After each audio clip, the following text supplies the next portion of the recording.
Le coup de tocsin. Et bonjour Alexandre Cuillard-Japreval.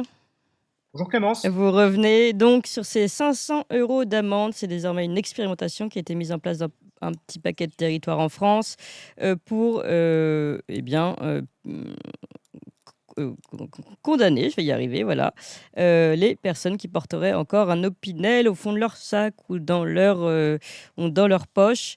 Je rappelle que donc il y avait jusqu'à maintenant une jurisprudence bienveillante au nom des traditions régionales et paysannes qui donc serait éliminée d'office. Vous souhaitiez réagir là-dessus? Oui, absolument. Alors déjà, ce n'était pas une jurisprudence. J'ai regardé un peu les textes, chère Clémence. Oui.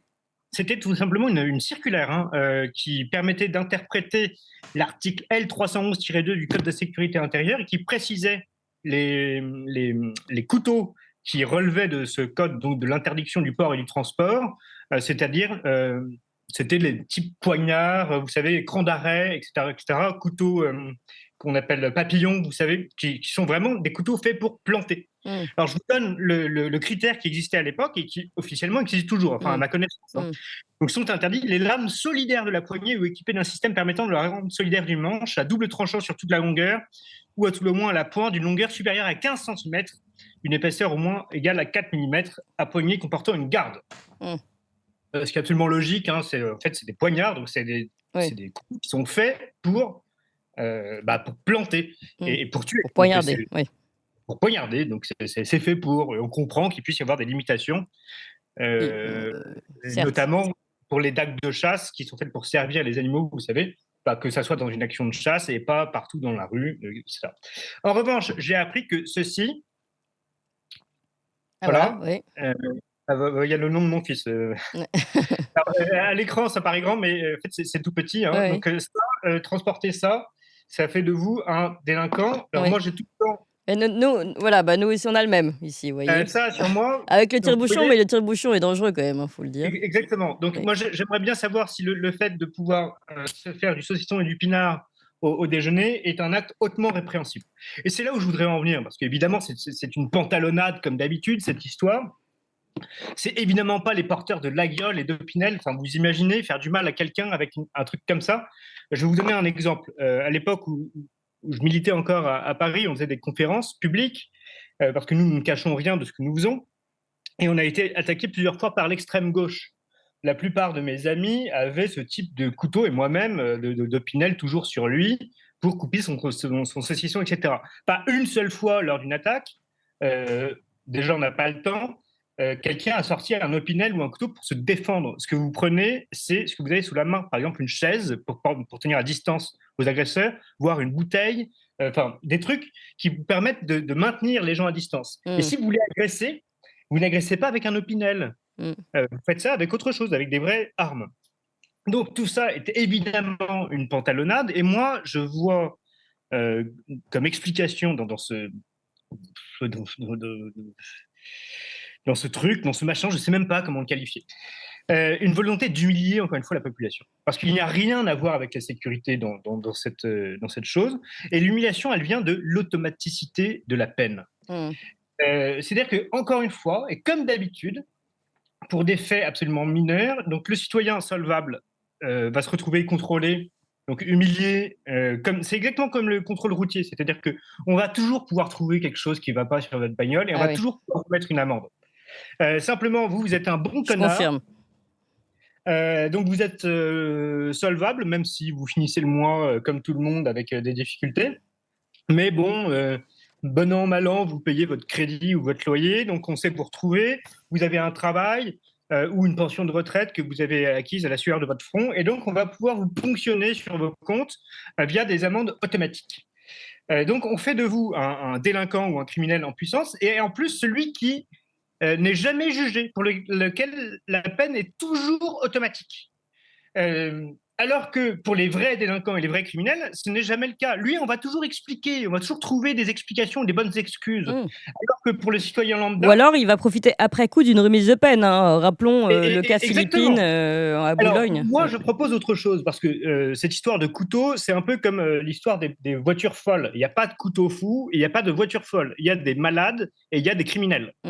Donc, je propose que l'on présume avoir fait une tentative d'homicide toute personne qui planterait une autre avec un couteau, hors cas de légitime défense. Mmh. Or, la tentative d'homicide, vous savez, normalement, doit se punir comme l'homicide. Et je propose que l'on condamne l'homicide par la peine de mort immédiate. Ah oui, là, c'est Donc, fort. les gens Qui est qui... interdite en Fran enfin qui n'existe plus en France, la peine de mort, hein, Oui, je pense. mais alors, apparemment, les textes peuvent changer assez facilement, Mmh. vu que jusqu'à présent, des couteaux comme ça qui étaient admis pour toute la population honnête deviennent apparemment des armes extrêmement dangereuses. D'ailleurs, j'aimerais bien savoir quelle est la proportion d'Opinel et de la gueule dans les 120 attaques au couteau qu'il y a chaque jour en France. Et j'aimerais bien savoir combien de consommateurs de saucissons et de pinards font partie des assaillants au couteau. Parce que, excusez-moi, la gueule avec un tire-bouchon, je ne suis pas sûr que ce soit les mieux assimilés des Français qui l'utilisent tous les jours pour participer à ces 120 attaques au couteau. Mais bon, je n'irai pas plus loin, mais vous voyez où je veux en venir. Oui, bah, à ce sujet d'ailleurs, on avait tout à l'heure le représentant de l'Union française des amateurs d'armes qui expliquait que, c'était sur, les personnes qui avaient rendu les vieux fusils, vous savez, sur cette Oui, bien sûr. réglementation-là, qu'il n'y avait pas eu les chiffres les moins importants dans ces données-là venaient des cités ou des Bouches-du-Rhône, c'est-à-dire, là où il y a quand même, une gangrène assez importante.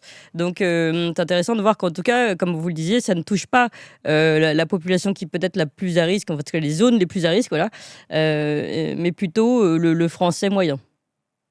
Absolument. Mais d'ailleurs, alors, pas pour cette émission, mais l'année dernière, j'avais regardé les chiffres de, d'attaque ou d'atteinte à l'intégrité physique par les armes officielles, donc armes de chasse et armes de tir sportif. Alors les armes de chasse, vous avez 6 ou 7 morts par an en action de chasse et qui touchent essentiellement des chasseurs, donc c'est des accidents, mais c'est pas plus que les accidents de surf, du LM, de foot, etc., etc., ou de deltaplane ou de n'importe quel de surf. Vous voyez, moi Hobby, oui. j'ai déjà fini aux urgences parce que j'ai pris une planche de surf Mmh. dans la figure. Bah, Enfin ça va bref, bientôt être euh, interdit alors. eh ben oui, ça devrait être interdit. Vous vous rendez compte, c'est extrêmement dangereux et on Mmh, peut être blessé, voire mourir. Bah oui, mais on peut être blessé, voire mourir en faisant à peu près n'importe quoi, y compris en traversant la rue, ma brave dame. mmh. Donc le critère en fait de la dangerosité n'est pas du tout un critère. Le critère, c'est de l'acceptabilité de la dangerosité. Donc non, on voit bien que les armes de chasse et les armes de tir sportif ne participent de manière infinitésimale aux blessures. Et l'essentiel, c'est dramatique, mais c'est du suicide quand ça sert. Bon, et les gens, généralement, auraient trouvé une autre solution que d'utiliser l'arme qu'ils avaient chez eux. Mmh. D'autant que pour la plupart, bah, vous voyez des gens qui vont habiter à la campagne, qui vont vivre seuls comme des paysans. Encore que le paysan préfère se suicider par pendaison ou par absorption de ses propres Des produits de euh, ces animaux, oui. produits Mmh. phytosanitaires qui l'ont poussé à la mort. Et c'est marrant comme on s'inflige la mort par ce qui nous a conduit à la mort sociale, en tout cas, et économique. Donc, vous voyez, enfin, bon, tout ça est ridicule. Je voudrais vous passer une petite anecdote. Allez-y rapidement. Un de mes co-paroissiens qui est venu me solliciter à cette qualité d'avocat, il se reconnaîtra, je le salue s'il écoute cette chronique, qui a été arrêté et poursuivi parce qu'il s'était rendu à un meeting de Éric Zemmour, vous vous rendez compte, Oui. quelle horreur. Et il avait dans sa voiture un kit de pétanque. Ah oui, ouais, mais ça c'est très, très grave ça. Et donc, il avait été arrêté, contrôlé et poursuivi. Et donc, il a dû se rendre à plusieurs reprises à la gendarmerie parce qu'il avait des boules de pétanque sur lui. On lui demandait, mais c'est pourquoi faire? Il a dit, mais c'est pour jouer à la pétanque.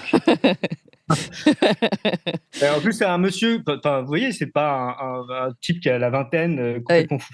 Il avait pris la voiture avec des amis en plus âgés que lui, donc qui avaient ses autres amis tous plus de 60 ans. oui, Et à ce moment, il voulait déjeuner, c'était un meeting, et après, il y avait l'après-midi, et peut-être après l'apéritif, se faire une partie de pétanque, quoi. oui, Enfin, oui. comme on pouvait faire en France.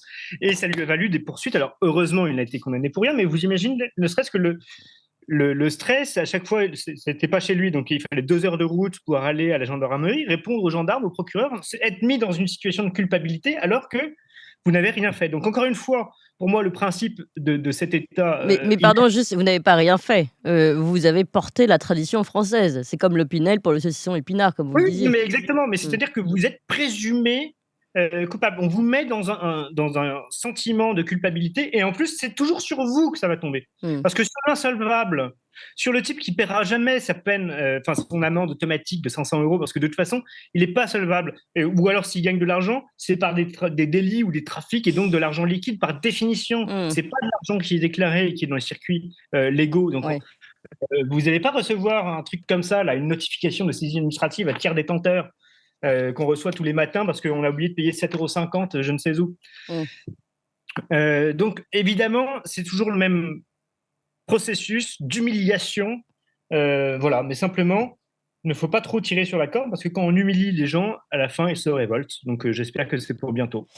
Merci beaucoup Alexandre Cugnage-Préval, très intéressant en effet. L'humiliation du saucisson, du pinard et des boules de pétanque maintenant, ça va loin. Certains nous ont même posé la question des casseroles, mais je rappelle que les casseroles ont été interdites lors des déplacements d'Emmanuel Macron. Donc en effet, l'humiliation va loin là, hein. On continue en tout cas.